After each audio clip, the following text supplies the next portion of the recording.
పేరు బీదవాడి లడ్డూ విక్రేత, గరీబ్ రసగుల్లేవాలా. వయస్సు 16 ఏళ్లు మించిన వారికే అనుకూలం. ఒక ఊరిలో రమేష్ అనే బీద వ్యక్తి ఉండేవాడు. అతని జీవనోపాధి చిన్న చిన్న రసగుల్లాలు తయారు చేసి అమ్మడం.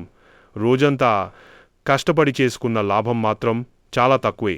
కానీ రమేష్ చాలా మంచి మనిషి. అతను ఎప్పుడూ నిరాశలకు తినడానికి ఏదైనా ఇస్తుండేవాడు.